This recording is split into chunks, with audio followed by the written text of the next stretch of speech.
Is there anybody from public debt? Yes, Makalimulu. Can you lay your paper?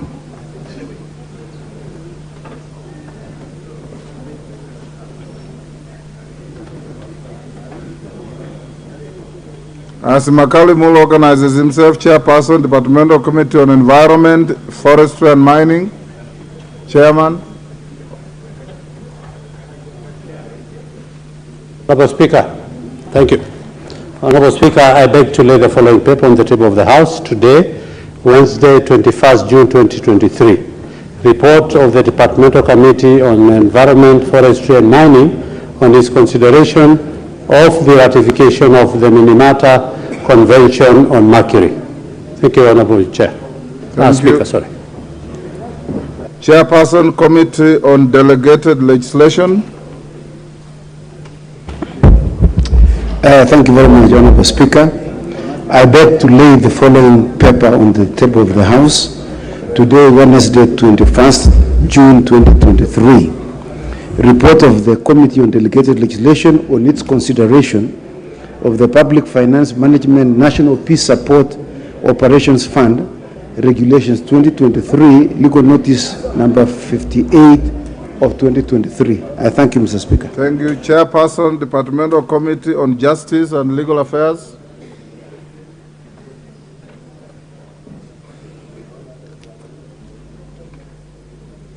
Mr. Speaker, we've just concluded the report. Kindly indulge me for a short one. They are binding from today's sitting. I don't want you to disrupt business when we start. Do you want to lay tomorrow morning? So you have to do it? So I have to do it today. How much time do you require? Another 20 minutes or so. 20 minutes. As we finish the procedural motions, possibly I will come over to you, sir. Okay. Chairperson, Public Debt and Privatization Committee. Makalimulu, you appear to have two papers to lay. Yeah, thank you, Honourable Speaker. Honourable Speaker, we are in the same situation with the chair, with the JLAC, that we've just been sitting up to one. The clerks are sorting out the matter. Organize yourselves, have your documents in the next 10 minutes. We go back to the Chairperson, Departmental Committee on Defense, Intelligence and Foreign Relations. Wapi Nelson Koech. Are you ready to lay your paper? Give him the microphone.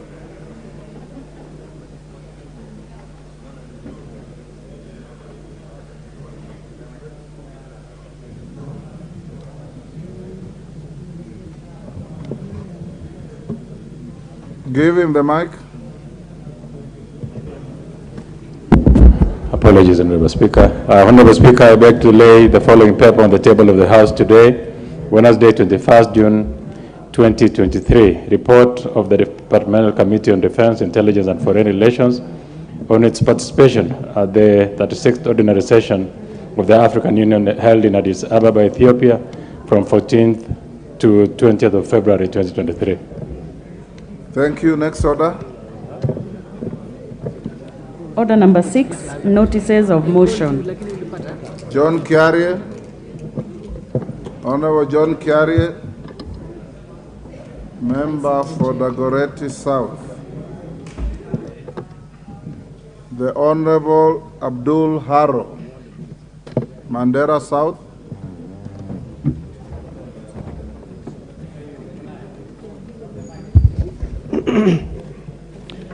Thank you, Mr. Speaker. Honorable members, any member, any chairman or chairperson who has documents to lay on the table or a notice of motion to place before the House, we will not as a chair entertain requests that give me 10 minutes, I'm stuck in traffic. Every member here came through traffic. And you must know that the House starts at 2:30. If you are laying any documents, it's always among the first orders. If you have notices of motion, it's always among the first orders. So if you miss the train, you miss the opportunity as well. Yeah. Honorable Speaker, I beg to give notice of the following motion. That aware that the Constitution recognizes the people's respect for the environment as the country's heritage and the commitment to sustaining the environment for future generations, further aware that the cyclic drought in the country has caused devastating effects and serious disruption to the economy, recognizing that climate change is a global problem with developing countries being the most affected, as these regions are dependent on climate-sensitive sectors such as agriculture and forestry, further recognizing that the severe effects of climate change are already being experienced in the form of frequent droughts, flooding, and other extreme weather occurrences, concerned that the current climate change monitoring mechanisms in the country are based on traditional methods which rely on ground observations and climate models which have limitations in terms of accuracy, timeliness, and spatial coverage, noting that the country recently launched its first operational satellite to collect and transmit high-quality data, further noting that this technology can help in accurately monitoring and forecasting climatic and weather patterns, cognizant of the fact that other jurisdictions have made use of this technology to monitor climate change with marked positive impacts, appreciating that the use of technology, especially satellite technology, would allow enhanced monitoring that can have significant impact on sustainable environmental management, further appreciating that this technology would be useful in monitoring difficult to reach, expansive, and unsafe areas. Now, therefore, this House resolves that the Ministry of Environment, Climate Change, and Forestry develops a policy on it that deploys for the use of satellites in the monitoring and forecasting of climatic conditions with the objective of ensuring timely and accurate data collection to enhance the country's capacity to respond to weather-related risks and vulnerabilities, including climate change. Thank you, Honorable Speaker.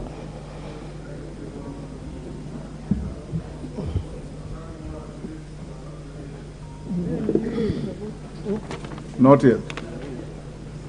Departmental Committee on Environment and Forestry.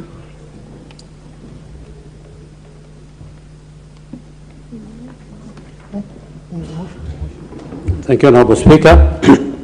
I beg to give notice of the following motion, that this House adopts the report of Departmental Committee on Environment, Forestry and Mining on its consideration of the ratification of the Minamata Convention on Mercury, laid on the table of the House on Wednesday, 21st June 2023, and pursuant to the provisions of Section 8, Subsection 4 of the Treaty Making and Ratification Act of 2012, approves the ratification of the Minamata Convention on Mercury. Thank you, Honorable Speaker. Thank you. Chairperson, Committee on Delegated Legislation. Before us is very important, especially the finance bill. Honorable Speaker, which is the whole country is looking into this House to pass this bill so that we are able to develop the country. So, Honorable Speaker, I don't want to say a lot, and again, like the little majority said, I want to appreciate all my colleagues who sat long hours last evening. And Honorable Speaker, even as we engage today, I want to thank all the colleagues who are able to conduct themselves in a very decorum, because this is a house of debate, and where the proposers and opposers of a bill, we can always agree to vote in either way, and without necessarily creating a conflict here and there. Honorable Speaker, I want to second.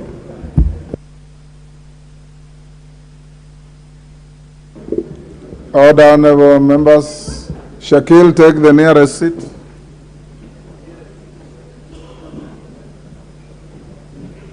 Honorable members, I beg to propose the question, which is that pursuant to the provision of Standing Order 33A, this House orders that should the time appointed for adjournment of the House today, Tuesday, 20th June 2023, be reached before conclusion of the business appearing under order number 10 of today's order paper, being Committee of the Whole House of the Finance Bill 2023, the sitting of the House shall stand extended until conclusion of the said business. Honourable members, I'll now put the question, which is that pursuant to the provision of Standing Order 33A, this House orders Resolution to hold a sitting on Thursday morning. Majority Leader. The Equalization Fund Appropriation Bill, Senate Bill number 3 of 2023, and 3, the Supplementary 2 Appropriations Bill 2023. Honorable Speaker, those who are here in the morning will appreciate that the Chair of the Budget and Appropriations Committee and the Budget Committee did table their report, and we have been able to go through all these 3 motions this morning, and they have been approved by the House. Honorable Speaker, it is important that we go to the next stages. Tomorrow, as we indicated yesterday and as agreed in the House Business Committee, these being finance-related bills have timelines which we need to, which have deadlines that we need to beat, Honorable Speaker. And with those few remarks, Honorable Speaker, this again being a procedural motion, I want to ask the Honorable Member for Samburu County, the indomitable woman representative Samburu County, Pauline Languris, to second. Pauline, the mic is next to you. Thank you, Mr. Speaker. I second. Order, honorable members. I now propose the question, which is that pursuant to the provision of Standing Order 33B, this House resolved to hold a morning sitting on Thursday, June 22nd, 2023, commencing at 9:30 a.m. for purposes of considering the Finance Bill 2023 and other priority budget-related businesses. We'll now put the question, which is that pursuant to the provisions of Standing Order 33B, this House resolves to hold a morning sitting on Thursday, June 22nd, 2023, commencing at 9:30 a.m. for purposes of considering the Finance Bill 2023 and other priority budget-related businesses. As members of that opinion say aye. Aye. Will those of the contrary opinion say nay? The ayes have it. Members, I'll go back to order number 5 and allow the chair of JLAC to lay your paper on the table. And also move the gift notice. That's a different order. Oh, lay the paper first. Thank you, Mr. Speaker. Honorable Speaker, I beg to lay the following paper on the table of the House today, Wednesday, 21st June 2023. Report of the Departmental Committee on Justice and Legal Affairs on the vetting of Ms. Salome Wairimo Munyambianco for appointment as Principal Secretary, State Department for Correctional Services. Thank you, Mr. Speaker. Thank you, Chairman. Makale Mulu, are you ready now? So we go now to order number 6, member for Dagoretti South. Thank you very much, Mr. Speaker, for your magnanimity. And it is not my habit to be late. I was out on a Speaker's sanctioned mission for a caucus that belongs to this House. Mr. Speaker, I beg to give notice of the following motion. And this is about the establishment of a science museum in Kenya. That aware that Article 11(2)(b) of the Constitution provides that the government shall recognize the role of science and indigenous technologies in the development of the nation, further aware that the Vision 2030 provides for the integration of information, communication, and technology in the country's transformation agenda, and concerned that there exists no science museum for consolidation of indigenous scientific and technological innovations, training, research purposes in the whole East African region, appreciating that integration of science technology would greatly enhance Kenya's economic and societal success, noting that there is potential for growth in the technology sector by establishing a science museum, further noting that the informal science education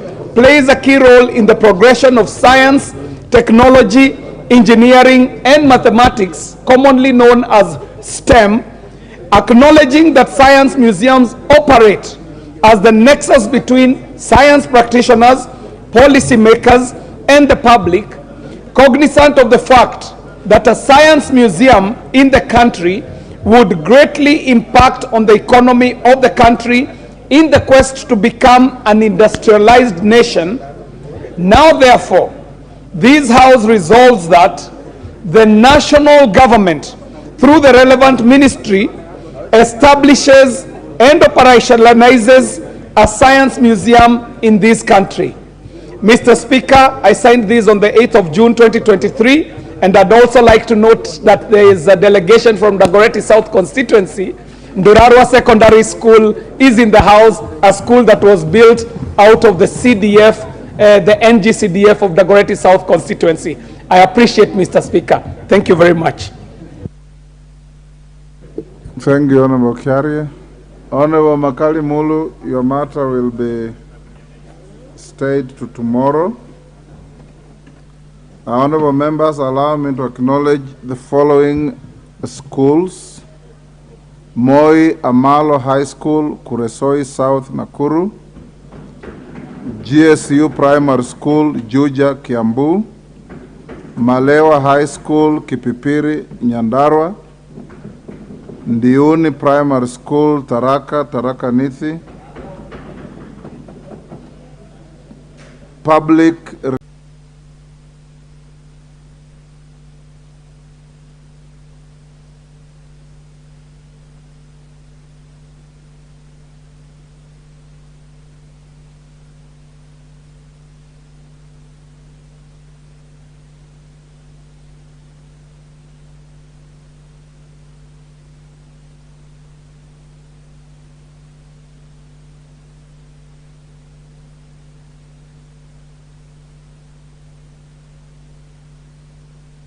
of the Departmental Committee on Justice and Legal Affairs in its report on the vetting of a nominee for appointment as Principal Secretary, State Department for Correctional Services, laid on the table of the House today, Wednesday, 21st June 2023, and pursuant to the provisions of Article 155(3)(b) of the Constitution and the Section 8(1) of the Public Appointments Parliamentary Approval Act 2011, approves the appointment of Ms. Salome Wairemo Mohia Biako as the Principal Secretary, State Department for Correctional Services. Thank you, Mr. Speaker. Thank you, Honorable Murugara. Honorable members, we're going to order number 10. Order. Order, honorable members, we're going to order number 10.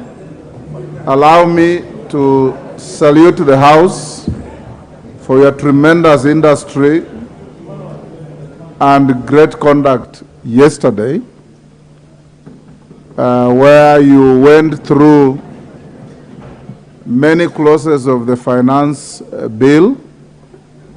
And as we did say yesterday, we are moving into the committee now. You have resolved as a House that you will sit up to the end of the day.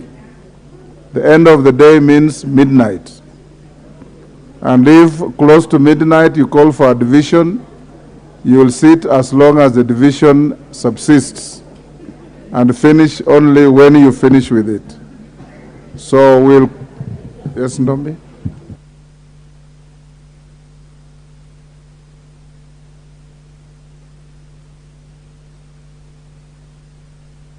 Where is Honorable Makali Mulu before we go into the committee for him to lay his document? Or a member of the Public Debt Committee? The matter is supposed to come up tomorrow, so we don't want to lock them out. A member of the Public Debt Committee, can you pass the document to Omboko Milemba to lay the document and give notice of motion? And do it in the shortest time possible.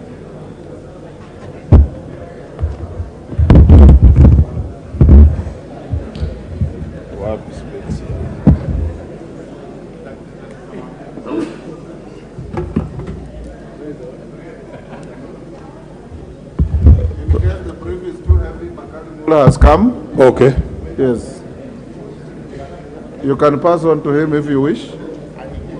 He is a leader, so let me pass it over to him. Thank you, Honorable Speaker. Sergeant, can you pass those documents to Honorable Makali Mulu?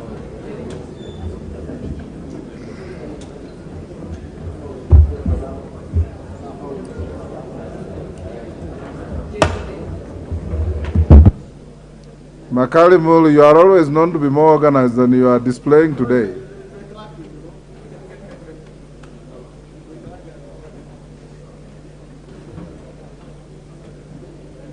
So go to order number 5 and lay your papers. Okay, thank you very much, Honorable Speaker. And Honorable Speaker, I really want to apologize for this mix-up because we had to get the document signed. So, Honorable Speaker, I beg to lay the following paper on the table of the House today, Wednesday, 21st June, 2023. Report of the Public Debt and Privatization Committee on its consideration of the Consolidated Fund Service expenditures under the financial year 2023-2024 budget estimates. Thank you very much, Honorable Speaker. No, it's much more than that. That's what I have. It's much more than that. You are supposed to lay what you have said, then Public Finance Management Amendment Bill. That has not yet come. Then you have another report on the Public Debt and Privatization Committee. Do you have that?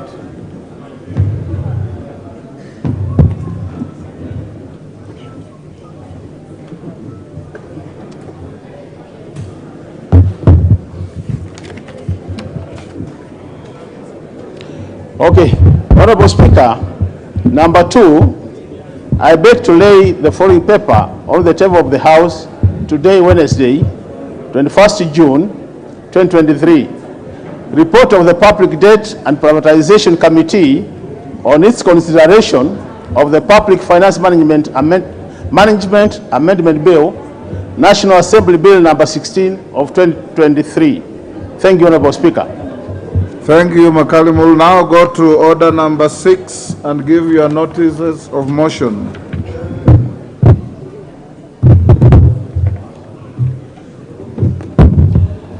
Okay, thank you very much, Honorable Speaker. Honorable Speaker, I beg to give notice of the following motion that this House adopts the report of the Public Debt and the Privatization Committee on its consideration of the Consolidated Fund Services expenditures under the financial year 2023-2024 budget estimates laid on the table of the House on Wednesday, 21st June 2023. Thank you, Honorable Speaker.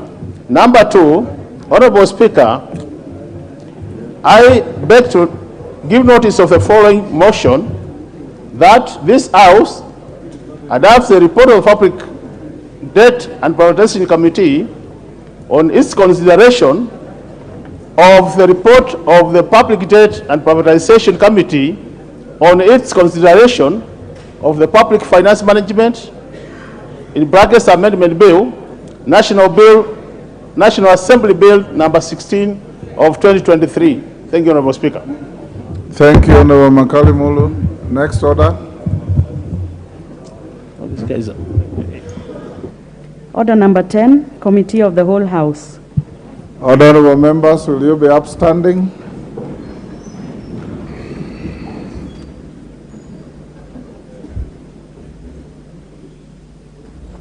We'll now go into the continuation of the business that we stopped this morning on the Committee of the Whole.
Order, members. Order, members. We are now continuing with the Committee of the Whole House. We reached clause 24 yesterday. Today we are doing from clause 25. Some ground rules. We did the debate in second reading. I will indulge some debate on some clauses, a maximum of 2 minutes per member, and we will keep it at the minimum.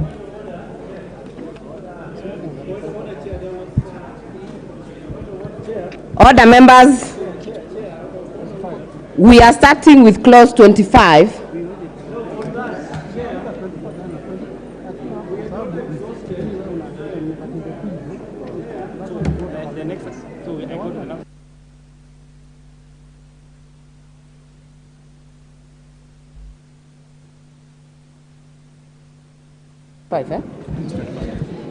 Order, members. Clause 25. Clause 25. We did 24. Yeah, we did 25. We finalized. We are not going back to it. Order, members. Honorable Jared, we exhausted clause 24 yesterday. We are not going back to clause 24. We are going to clause 25. Clause 25. Order, members. I propose the question that clause 25 be part of the bill. I now put the question that clause 25 be part of the bill. Will as many as are of that opinion say aye? Aye. Will as many as are of a contrary opinion say nay? Nay. The ayes have it. Clause 26. There's an amendment by the chair. Order, members. I propose the question that clause 26 be part of the bill. Mover.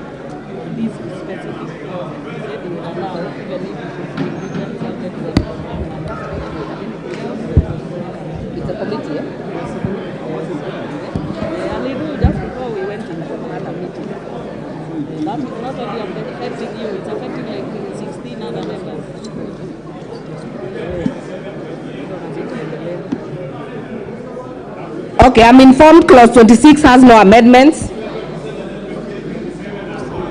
So I propose the question that clause 26 be part of the bill. I now put the question that clause 26 be part of the bill. As many as are of that opinion say aye. Aye. As many as are of a contrary opinion say nay. Nay. The ayes have it. Clause 27. Clause 27 has no amendment. I propose the question that clause 27 be part of the bill. I now put the question that clause 27 be part of the bill. Will as many as are of that opinion say aye? Aye. Will as many as are of a contrary opinion say nay? The ayes have it.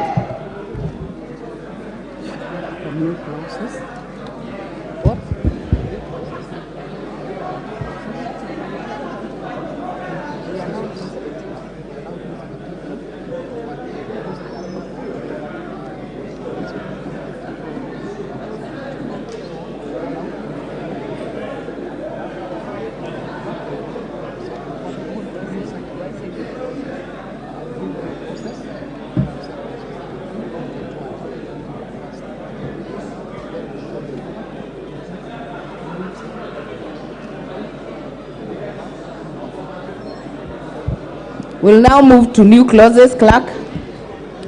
New clauses 17A and new clauses 21A.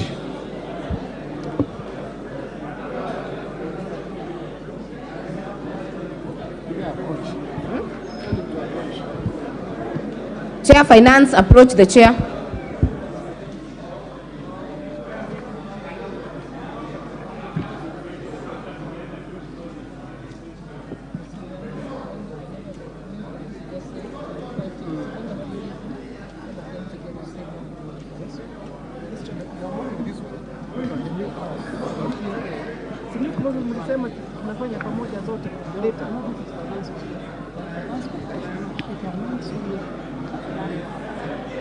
But that means we skipped a lot of new clauses yesterday. We did not add in new clause 17. That's where we are. So we add clause 17. And 21. Okay. So I say I move that we add a new clause 17.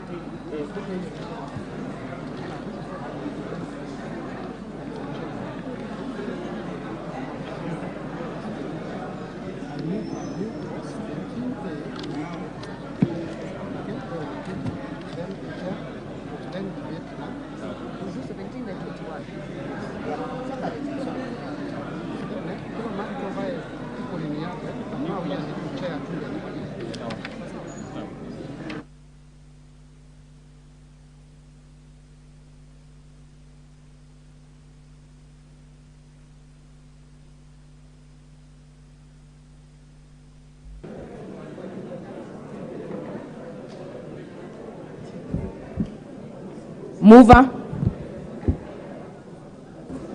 Thank you, Honorable Chair. Honorable Chair, I move that new clause 17A be read a second time.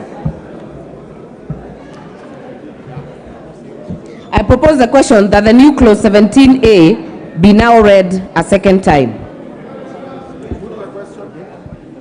Order, members. If you're willing to speak to a certain clause, you put the intervention for order of the House. I will allow a few members. If you're not willing to speak on this clause, kindly withdraw your card. Allow the chair to give the... Mover.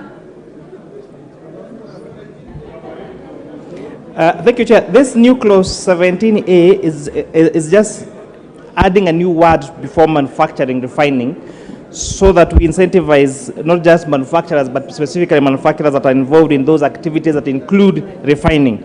So it's more of making sure that every manufacturer involved in this particular sector, in pharmaceuticals, especially refining, is actually incentivized to enjoy this tax incentive being proposed by this new clause 17A. And that I move, Honorable Chair.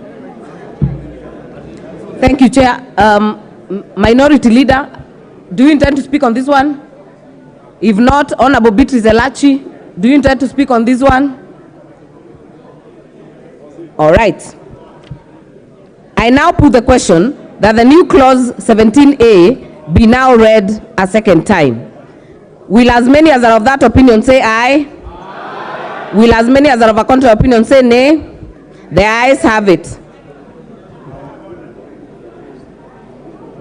I propose the question that new clause 17A be part of the bill. There's further debate because of the Lithuanian being read as a... Member Foyata. Thank you, Madam Chair. I want to know what is wrong with the current, the way the clause is stated currently. What has prompted the Chair for Finance to introduce a new clause? Can you provide clarity to that before we move to other new clauses? Thanks. Before we make it part of the bill. Order, members. If you listen to the mover, he had actually given that background on that clause. So I will now put the question that the new clause 17A be part of the bill. Will as many as are of that opinion say aye? Aye. Will as many as are of a contrary opinion say nay? The ayes have it. 21. New clause. New clause 21A. Mover. 21A, right? Honorable Chair, I beg to move that a new clause 21A be read a second time. I beg to move. Oh, yeah. So I explain at this stage. Okay. Honorable Chair. Yeah, Honorable Chair, just when you move for good order and for everyone to follow, explain briefly what the clause is about. Okay. Thank you, Chair. Honorable Chair, Section 113 of the Income Tax Act is being amended by providing an extension of capital expenditure to extend the period which was given to capital expenditure for the construction of bulk grain handling facilities supporting the standard gauge railway in the Business Laws Amendment Act of 2020. Honorable Chair, these are some of the amendments that we keep doing to particular clauses that end up affecting particular sectors, and when during public participation we tried to accommodate as many of those views so that we make our business environment predictable, so that an incentive that was forwarded to a particular business 2 years ago does not get to be taken away from them a few months later when they have made a huge investment in that particular sector. Thank you. One as well. Thank you. Honorable Chair, I am hearing the same question. Just read or expound, just briefly, in 2 minutes, what this clause is about. I actually thought I did, but let me try. Was incentivized for this particular sector, but expiring in 31st of December 2023. Such huge investments would need to be given a longer duration of time, so that those capital incentives actually do make sense to this particular businesses, because they involve a very huge cash flow. That is why the proposal is to extend the expiry date of this particular incentive from 31st of December 2023 to the 31st of December 2024. And with that, I hope that's now clear, Honorable Chair. Honorable members, I think the chair has explained the issue on the clause. I will now put the question that the new clause 21A be now read a second time. Will as many as are of that opinion say aye? Aye. Will as many as are of a contrary opinion say nay? Nay. The ayes have it. I now propose the ending. Chair. Thank you, member for Seme. Member for Kathiani. Thank you, Chair. Chairman.